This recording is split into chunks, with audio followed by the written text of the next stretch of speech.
Remember constantly. Each moment of your life has to become a constant remembrance that the ego is very subtle and it has very cunning ways to come back again and again. It follows you to the very last. It hopes to the very last that you will be trapped. Beware of it. Just try few moments in the beginning to live without any eye. You are digging a hole in the earth in the garden, just dig the hole. Just become the digging and forget that I am doing it. Let the doer evaporate. You will perspire in the sun and there will be no doer.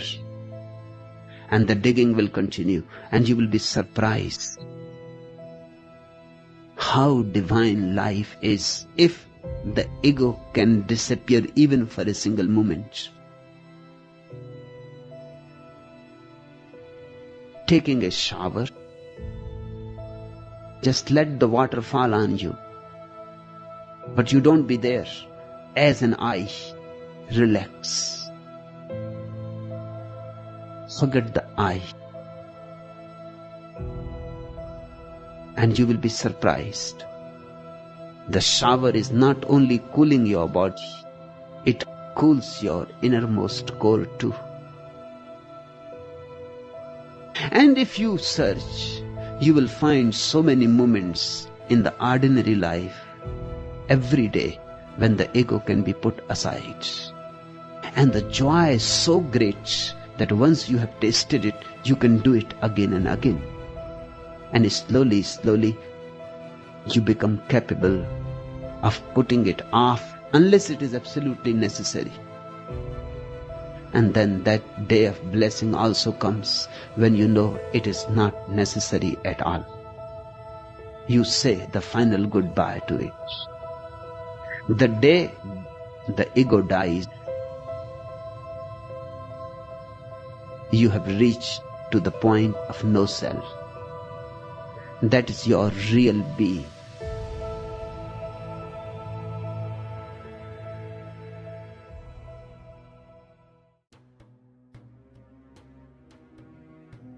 What is essential within us is to attain the crystallization of the soul. Yet what is that which we must understand as soul? We must understand as soul the conjunction of bodies, attributes, powers, virtues, qualities, etc., which underlie within the being. The Gospels state, "In your patience possess ye your souls." Luke 21:19. Presently we do not possess our souls. Rather, the soul possesses us, since we are a heavy burden for that which is called soul, an overwhelming load indeed. So to attain possession of the soul is a longing. To become the owners of our own souls is formidable. Moreover, the very same physical body must be transformed into soul. Whosoever possesses his soul is endowed with extraordinary powers. Those who have attained the crystallization of their soul have converted themselves for such a motive into completely different creatures. This is written as a testimony within the sacred books of all religions of the world. However, we know very well that if the water does not boil at 100 degrees, that which should crystallize is not crystallized, that which should disintegrate is not disintegrated. Thus, in any case, it is necessary for the water to boil at 100 degrees. Obviously, if we do not pass through great emotional crises, we cannot crystallize soul either. In order to radically dissolve any psychological inhuman aggregate, it is inevitably necessary to undergo a great emotional crisis. I have met people capable to undergo such crises. It is coming into my memory the case of certain Gnostic sister from the patriarchal headquarters in Mexico, who endured frightful tribulations, horrible moral crises when remembering grave errors from her former lives. Thus, people like this, with that tremendous capacity of remorse, Persons which are capable to undergo very grave emotional crises obviously can crystallize soul. Therefore, what is worthy for us is precisely that. The crystallization of all the psychological principles within own selves, here and now. Instructors exist in the East who unfortunately have not eliminated all of that conjunction of undesirable elements that they carry within their psyche. It is not irrelevant to tell you, for your own knowledge, that such cited undesirable elements are denominated in Tibet as psychological aggregates. Indeed, such aggregates are nothing other than the same eyes that personify our errors. So, when one of those instructors, who have not eliminated his psychological aggregates, is in charge of a group of disciples, then unquestionably, his disciples must have a great patience and endure the entire day the gobbledygook of such an instructor. The disciples, or Keelas, see, astonished, how psychological aggregates are passing in a continuous procession through the personality of such an instructor. In the end, a moment in which the procession will cease will arrive. Then the master could express himself in order to give his teaching. This is the causa causorum by which the disciples of any of those instructors who still have not eliminated their ego have a patience elevated to the maximum. These type of Keelas tolerate, and tolerate. Because at any moment the master finally takes possession of his vehicle and gives them his teachings. It is nothing delectable to tolerate during an entire day insults from an instructor, to be a victim from all of his impertinences. But finally, the master arrives. And that is what is important. Those instructors are fallen bodhisattvas, and they did not dissolve their ego yet. However, since they are bodhisattvas, their disciples have to tolerate them until the bodhisattva's inner master arrives and give them his teachings. Thus, this is how those Keelas of Tibetan disciples think. The psychological aggregate. Sequentially, we would say that each psychological aggregate is like a person inside us. There is no doubt that those aggregates possess the three brains: intellectual, emotional, and motor instinctual sexual. In other words, each I, or each aggregate, has its own ideas, concepts, desires. It performs determined actions. Each aggregate enjoys a certain autonomy. Looking these matters from this angle, having studied them in depth, we arrive at the logical and inevitable conclusion that many persons reside within our own person. And what is more grave is that all of them quarrel amongst themselves. They fight for their own supremacy. Each one of them wants to be the boss, the Lord. What would our interior house be similar to? I would say it would be similar to a horrifying mansion which would be attended by many servants, and where each one of them would feel to be the Lord. It is clear that looking at this house under the light of this reasoning, it seems to be frightful and bizarre. The intriguing aspects in this case are precisely the concepts that each one of these lords of such a house formulate. One of them says, "I want to eat, I am hungry." Yet a second one enters into conflict and says, "To hell with food, I want to read the newspaper." Further, a third one emerges in conflict and in an irrevocable way says, "Ask me if I care about food or about reading. I want to go to my buddy Joe's house." Thus, by uttering these words, all of them incongruent, the human personality, moved by those inner springs, abandons his abode in order to stroll somewhere along the streets. If we could completely see our entire body, just as we psychologically are, in front of a mirror, I can asseverate to you that we would go perfectly mad. And this is because all of us are filled with infinite contradictions. This is ominous because we do not have a true, real existence. All of us are beautiful when we are born because all of us carry a percentage, 3% of free consciousness. As I already stated in my book entitled Treatise of Revolutionary Psychology, the rest, the 97%, is bottled up within that multiplicity of the ego. The consciousness which exists as free essence impregnates the fecundated egg. Thus reincorporated, it emerges into existence anew. So, the newly born child possesses that precisely, 3% of free consciousness that is not engulfed within any ego. Such percentage of manifested essence within the child is self-cognizant. How would a newly born child see the adults, his parents, siblings, and relatives? The child would see them in the same way as when we see a drug-addicted person. But behold how the adults feel themselves. They even think they have authority to educate the child, and believe they can educate the child. The child, in turn, feels completely awful, feeling he is as a victim of those who want to teach him. The child sees them from his own angle. Since he is awakened, he perceives the psychological aggregates of his relatives, siblings, etc. He also visualizes his own psychological aggregates that enter and leave the precinct and that go around his cradle. Sometimes his visions are so terrifying that the child can do nothing else but cry, terrorized. And his parents do not understand these occurrences of their infant, and at times they go to the pediatrician, or in the worst of the cases, they go in search of some spiritualist or medium of evil omen that intend to amend the case. And this is the bizarre state in which this asleep humanity lives. In any case, the wretched infant is a victim of all of the madness of adult people. The child has to tolerate with patience the flogging of his executioners. And this is the crude reality of the facts. Posteriorly, when the human personality is already formed, all the psychological inhuman aggregates that belong to the infant began to enter in his body. Then changes are noticed in the creature. The child becomes annoyed, jealous, angry, etc., and many other things. This is lamentable, right?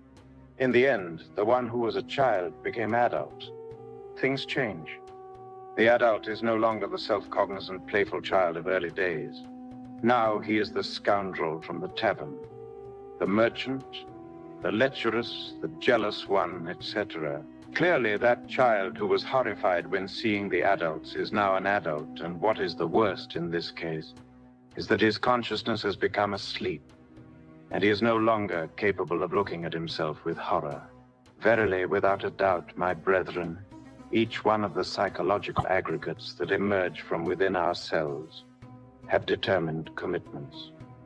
Therefore, we can state, for instance, without any exaggeration, that the thief carries within himself a cave of thieves, and each one of them with different commitments in distinct days, hours, and places. So the unredeemed fornicator carries within his interior, to make all matters worse, a whorehouse. The murderer obviously carries within his psyche a club of assassins, and in their depth, each one of them carries his own commitments. Likewise, the merchant, who carries in his psychological depth a marketplace, etc. The law of recurrence. But how is our own destiny woven and unwoven? Much has been stated by Gurdjieff, Uspensky, Nicole, etc. Much had they commented about such aspects of the law of recurrence, however. In the field of investigation, we have gone much further beyond. We know the living mechanism of the law of recurrence, and this is very important.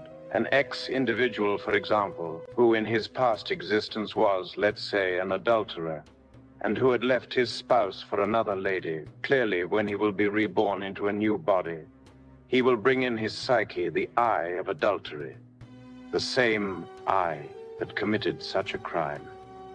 Such an I could not express itself in the first years of his infancy. Impossible. Since that event happened when he was 30 years old, undoubtedly his I of adultery will wait within the depth of his psyche, within his infrahuman fields, his subjective spheres, until the same infamous 30 years of age arrive. So when such an age arrive, that I will emerge with great force and will take over the intellect, the emotional and the motor instinctual sexual centers of his human machine in order to go in search of the lady of his dreams. Beforehand, he would have been in telepathic communication with the ego of such a lady. possibly even having a blind date in some place of the city, maybe in a park or in a party. Thus, obviously, this is how afterwards comes the stunning re-encounter. What is intriguing is to see how that ego can hold the intellect, move the emotional and motor centers of the human machine, and to take it precisely to the place where he has to encounter himself with the lady of his dreams. Inevitably, the same process has to be performed within her. Thus, this is how the scene will repeat again, such as it happened in the past. Now, let us suppose that a gentleman the Patix quarreled with another person, with another man in a tavern in his past existence because of this or that motive. Do you believe that because the physical body of both ceased to exist, such an I is going to disappear? No. Such an I will simply continue to exist within the unknown dimension. However, when it returns, when it takes a new physical body again, the moment in which such I will enter into activity will arrive. He will wait until the age in which such an event happened in the past existence. If such an event happened at the age of 25, he will wait until the said 25 years. Such an I will remain within the depth of his psyche until the moment arrives. Obviously, that I will take over the centers of the human machine in order to repeat such an event. Beforehand, he would have been in telepathic communication with the other XX individual, and they possibly had a blind date in another tavern. Then they, when seeing each other, will recognize one another and will mutually hurt each other with their words again. Thus, the event will be repeated. Behold how underneath our cognitive zone and reasoning capacity, distinct commitments are performed. Thus, this is how the law of recurrence works. This is the mechanism of such a law. It is clear that by looking at these things in this way, in this manner, we do not have indeed what we could denominate total freedom or free will. The margin that we have of free will is very little. The margin of liberty that we possess is very little. Verily, without a doubt, we are trapped within the mechanism of the law of recurrence. And this is lamentable. If a person does not work upon his own life, that person is wasting his time miserably. In which way can we liberate ourselves from the law of recurrence? We can do it only by working upon our own life. Unquestionably, our own life is made of dramas, tragedies, and comedies. The comedy is for the clowns. The dramas are for the normal, common, and ordinary people, and the tragedies are for the perverse ones. In the days of yore, the tragic ones were not accepted within the mysteries. It was known that those were punished by the gods, and obviously the guardian of the temple rejected them with the tip of his sword. Do we need to dissolve the eyes? Yes, this is what is logical, since these are the actors of the comedies, dramas, and tragedies. Could perhaps a comedy exist without comics? Could a drama exist without actors? Do you believe that any tragedy could be developed in any scenario of the world without tragic actors? Obviously, it could not. True. Therefore, if we want to change our own life, what must we do? We have no other choice but to dissolve the actors of those comedies, dramas, and tragedies. But who are those actors? Where do they live? And why? I tell you indeed that those actors are of time. That indeed, those actors come from ancient ages. If we state that the I is a book of many volumes, then we are asseverating a great truth. If we affirm that the ego comes from many yesterdays, this is true. Therefore, the ego is time. The I's personify the time. They are our own defects, our own errors contained within the clock of time. They are the dust of times within the very depth of our psyche. The method for dissolving egos, when one knows the precise didactic for the dissolution of those undesirable elements that we carry inside, one then achieves unusual progress. Thus it is indispensable, urgent, and unpostponable to know the didactic with exactitude. Only thus is possible the disintegration of those undesirable elements that we carry inside. In Atlantis, in the days of yore, an initiate was born who developed in a delectable home, where only harmony, wisdom, wealth, perfection, and love reigned. The moment in which that initiate achieved self-discovery by means of the diverse techniques of the mind arrived. Then, with horror, he became aware that he was carrying abominable elements within his interior. He then understood that he needed a special gymnasium, a psychological gymnasium. It is clear that in his environment of perfection, such gymnasium did not exist. Thus, he did not have any other choice than to abandon the house of his parents and to establish himself there, in one of those suburbs of any given Atlantean city. So, he created for himself his own psychological gymnasium, a gymnasium that allowed the self-discovery of his own defects. Obviously, he disintegrated all of his psychological aggregates and became liberated. Indeed, my beloved brethren, the worst adversities offer us the best opportunities. Constantly letters from different younger brethren of the international Gnostic movement arrive to me. Some of them have complaints about their families, their father, their mother, their siblings. Others protest against their wives, against their children.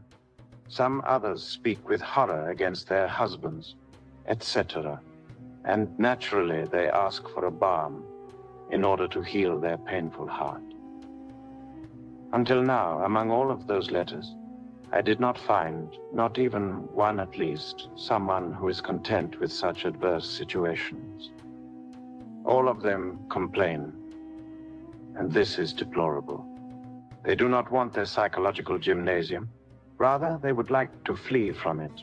Therefore, I, as an instructor, have no other choice than to feel discouraged. I say to myself, wretched people, they do not know how to take advantage of their psychological gymnasium. They want a paradise. They do not want to understand the necessity of adversities. They do not want to take benefit from the worst adversities. Indeed, they do not long for their self-discovery. When one wants to self-know himself, one does it here, because in these gymnasiums of pain is where those defects that we carry hidden flourish inevitably. A discovered defect in such situations must be profoundly worked in all the levels of the mind. Thus, when truly, indeed, one has comprehended this or that psychological type of error, this is indeed ready for its disintegration. Since the bachelors, bachelorettes, do not possess a hermetic crucible, it is obvious that they cannot work in the ninth sphere. But they can, by all means, to appeal to their goddess mother, Stella Maris, the Virgin of the Sea, that living and philosophical fire that lies latent within any organic or inorganic matter, Kundalini, as she is called in the Hinduism. Thus, if one appeal at that type of energy, if one focuses his heart, mind, and most profound feelings on her, I am sure that one will be assisted, and that igneous power can reduce to ashes, to cosmic dust, that psychological aggregate in question. However, it is convenient to know that precisely in the forge of the Cyclops is where that annular serpentine power, which develops within the body of the Gnostic ascetic, multiplies its power by means of the electrosexual force. Based on all of these motives, the woman who has a priest spouse or the man who has a priestess wife can really work in depth during their chemical copulation. It is enough for them to have the proper concentration in Devi Kundalini. Evidently, she, the sacred cobra of ancient mysteries, when reinforced by the electric power of sex, by the transcendental sexual electricity, can indeed annihilate, pulverize, reduce to ashes, and in a very speedy way, any psychological aggregate that we had previously comprehended. In any case, my dear brethren, before anything else, we need to discover the defect that we will reduce to dust. Such a defect cannot be discovered if we do not use the sense of psychological self-observation. Any adverse situation offers us very rich opportunities. Unfortunately, people want to flee from all adverse situations. They protest instead of giving thanks to those brilliant occasions. A psychological gymnasium is very difficult, but the more difficult the gymnasium is for us, the better it is for our self-discovery. Let us suppose, for instance, that we had to pass through a situation of jealousy. All of a sudden, one finds his spouse conversing very quietly with another person in one corner of our house. Such an encounter has nothing pleasant whatsoever. Yet it is magnificent for self-discovery. Possibly during that event, not only jealousy emerged. Possibly there was also anger. We are nitpicking our spouse. Thus, perhaps, there is also resentment because the I of self-esteem could feel hurt or offended. In short, what should we do? Very quietly in the night, we lie down in a dorsal decubitus posture, a reclining position in our bed. In other words, facing up with our body relaxed, eyes closed, and, while breathing rhythmically, one has to reconstruct the scene just as it happened. So, by visualizing the scene, we will collect psychological data. We will find the ego of jealousy as a primary cause. Second, the tremendous ego of anger. Third, the ego of self-esteem, mortally hurt. Thus, since we have discovered in that scene these three egos that entered into action, now we have to dissolve them. So, once these have been comprehended, we will have no choice but to reduce them to ashes. And for this, and in any case, one has to immediately go and work in the ninth sphere, or possibly alone. Since it is clear that in those moments one does not feel like working in the ninth sphere, one feels offended. And the only thing that would be convenient is a good bath and to pour a kilo of soap on us, so to see if with it such a bath that feeling will pass. But if in spite of all one achieves to have certain autonomy in order to work in the forge of the Cyclops, all the better. Thus one proceeds to the invocation of Kundalini Shakti, precisely during the chemical coitus. First of all, one beseeches her to eliminate that repulsive monster of jealousy. Second, after having worked the ego of jealousy in depth, one has to supplicate her to destroy the monster of anger. And thirdly, the monster of self-esteem. Certainly, people love themselves bountifully. That I of self-esteem is profoundly rooted in people all over the world. If they give us little pats on our backs, we smile delectably. However, if they tell us some little humiliating word, we become then ruthless and terrible. Thus, that I of self-esteem must be annihilated. It is, in our example, the third one upon which, for its annihilation, the full power of the divine Shakti must be discharged. Afterwards, what eventually comes in subsequent days and hours has to be worked in the same way, until these three psychological associates from such a fatal scene are annihilated. Obviously, it is in the practical life from where we have to extract the material for the dissolution of the ego. Yet, the brethren have the tendency of escaping from their practical life, which is manifestly an absurdity. When I was working in the dissolution of my ego, I remember that on a certain occasion a son of mine committed the error, when driving his car, of running over a person, a laborer. Certainly it cost me a certain sum of money, about 2,000 pesos for the wounded and another quantity for the police. Thus, this is how I avoided having that youngster go to jail. However, the matter did not end there. The fact is that when I went to pay that debt, such a son, instead of thanking me, he protested with certain violence. My son disagreed with me. He did not want me to give those 2,000 pesos to that unhappy, wretched laborer. Yet, for me, it was just to give him the money. So, I gave to the wounded laborer the money. However, together with my son's disapproval, there were some words, if not of a grotesque character, but indeed very ungrateful words. I did not feel anger because of the fact of having dissolved it, but indeed I felt a certain pain in my heart. Immediately, I enter into mediation in order to know the meaning of the pain that I felt in my heart. And this is how I verified within me the crude realism of an I of self-esteem that was wounded. Since I have very developed the sense of psychological self-observation, It was not difficult for me to perceive such an I in a direct way. Thus, immediately, I tossed against such a mournful I some sexual transcendental electrical discharges. I worked that I for some days, and finally it was reducing itself little by little until it assumed the shape of a child. Subsequently, it continued reducing itself until it became cosmic dust. Thus, this is how one has to work, my dear brethren. But from where did I get the material in order to work? I got it from a concrete, clear, and definitive fact. However, within the brethren exists the tendency of fleeing away from the practical facts of life, and this is an absurdity, a complete absurdity.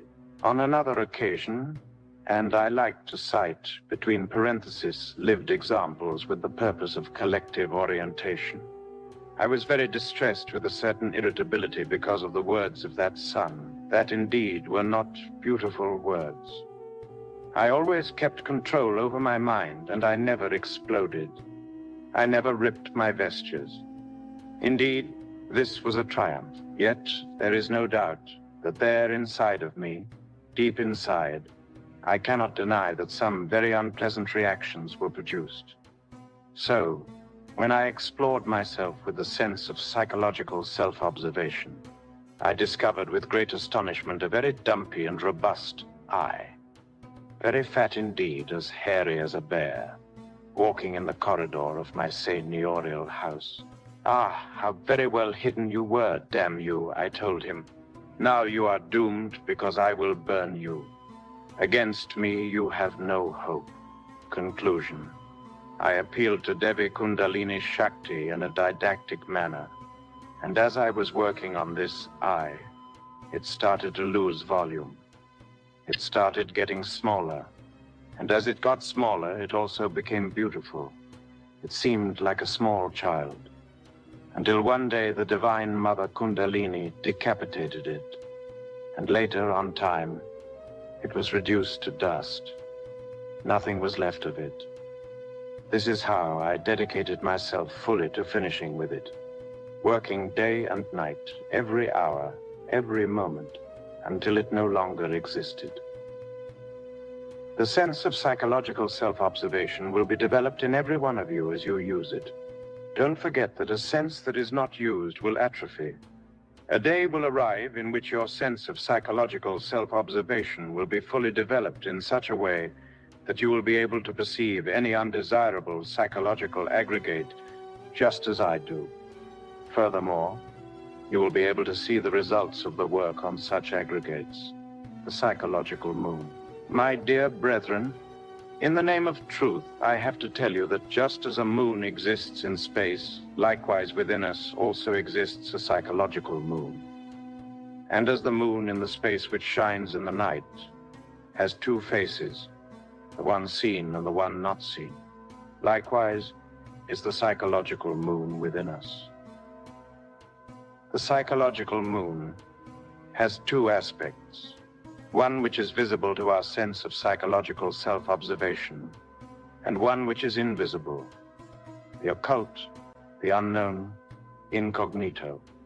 However, this hidden aspect becomes visible when the psychological sense of self-observation has been developed to the maximum. So I believe you understand these things. In the beginning, you have to discharge fire against the psychological aggregates of the visible part of your psychological moon. Much later on, you have to discharge fire against the undesirable elements of the black moon, which are those psychological aggregates which are not seen so easily. Many saints annihilated the psychological aggregates of the visible part of their psychological moon. But they didn't know anything about the undesirable elements of the other face of their psychological moon. Nonetheless, they immersed themselves within nirvana, and even Mahaparinirvana. Despite this, they have to incarnate, take physical bodies, later on in order to continue their conscious work within the occult face of their psychological moon. Because whether dealing with the merely visible aspect or the invisible face of our psychological moon, we have to discover these psychological elements from within the concrete facts of practical life. in order to consciously work upon them. Therefore, do not escape. Do not try to evade real life. You have to be practical if indeed what you want is to disintegrate your ego. Thus, as you do it, as the psychological aggregates are pulverized, the bottled essence is going to be emancipated. This is the path to crystallize that which is called soul within us. You will have to pass through great moral crises. This is not merely an intellectual matter, no. It is not simple demagogy or insubstantial vain words of ambiguous chattering, no. Again, I repeat what I have said, even though you might become tired of it. But indeed, if the water does not boil at 100 degrees, that which has to be cooked is not cooked, meaning that which has to be disintegrated is not disintegrated. So, if we do not pass through shocking emotional crises, these I's cannot be disintegrated. I, for instance, felt a great deal of pain, and I had to pass through a great emotional crisis when I saw the eye of self-esteem well hidden within the deepest levels of my psyche. I suffered a lot. This is how I truly repented.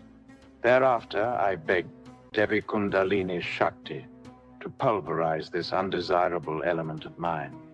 When I discovered within me a very wicked demon full of anger, and which came from very ancient times, I suffered the unspeakable. I passed through a horrible emotional crisis. I was ashamed of myself. I begged Kundalini Shakti to pulverize that abominable psychological element. So, do not escape practical life, because you will discover these undesirable elements in the field of practical life. All that you need is to be alert and vigilant as the watchman is in wartime. When we are speaking, indeed, we have to be aware of the words we are saying. We have to be alert to our words. Do we have emotions? Yes, we have them, but what sort of emotions do we have? Are they good? Are they bad? Could they be superior emotions, or are they simply inferior? What are these emotions indicating to us? Inferior emotions indicate inferior emotional I's, which have to be disintegrated. Yet, we have to discover them in the facts of practical life. Because, if we do not extract the consciousness from them, if we do not make our inferior emotions bleed with the knife of the self-criticism, then the development of the superior emotional center will be impossible within us. Superior emotion is necessary in order to receive the messages that come from the superior worlds. So it is in practical life where we have to watch our words, our thoughts, our ideas. For instance, if suddenly a lustful thought comes to one's mind, a morbid scene, do you believe that it comes just like that? What does this indicate? There is no doubt that behind this ominous cinema of our mind, behind this procession of morbid images, some eye of lust is in activity. There exist eyes of lust, and they take possession of the films we carry in our brain. Memories of passionate forms that they project on the screen of our intellect. If one becomes fascinated with morbid scenes, one fortifies the eyes of lust. So, if we are assaulted by these sorts of thoughts, it is indispensable to invoke the assistance of our divine Kundalini Shakti, and to reduce such an eye into dust with her extraordinary flaming fire. If we don't proceed like this, but we identify with it, if we like the scene of lust very much, then instead of such an eye being dissolved, it will be fortified extraordinarily.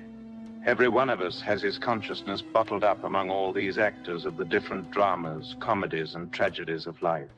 Every one of us has his consciousness bottled up within the egos. So, let us reduce the ego's eyes to dust, and the consciousness will be free. A free consciousness is an illuminated consciousness.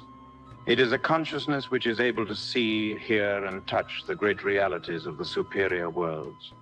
It is an omniscient and divine consciousness. The day you have annihilated your egos in their totality, then what is the next thing you have to annihilate? What? The seeds of the ego, of course. Because when the ego dies, the seeds are left. They are terribly malignant. These seeds must be disintegrated, reduced to dust. We need to take possession of ourselves if we want to be kings and priests of nature, according to the order of Melchizedek. We cannot take possession of ourselves while the consciousness is still bottled up within the different undesirable elements of the psyche. The consciousness that has taken possession of itself is a free consciousness.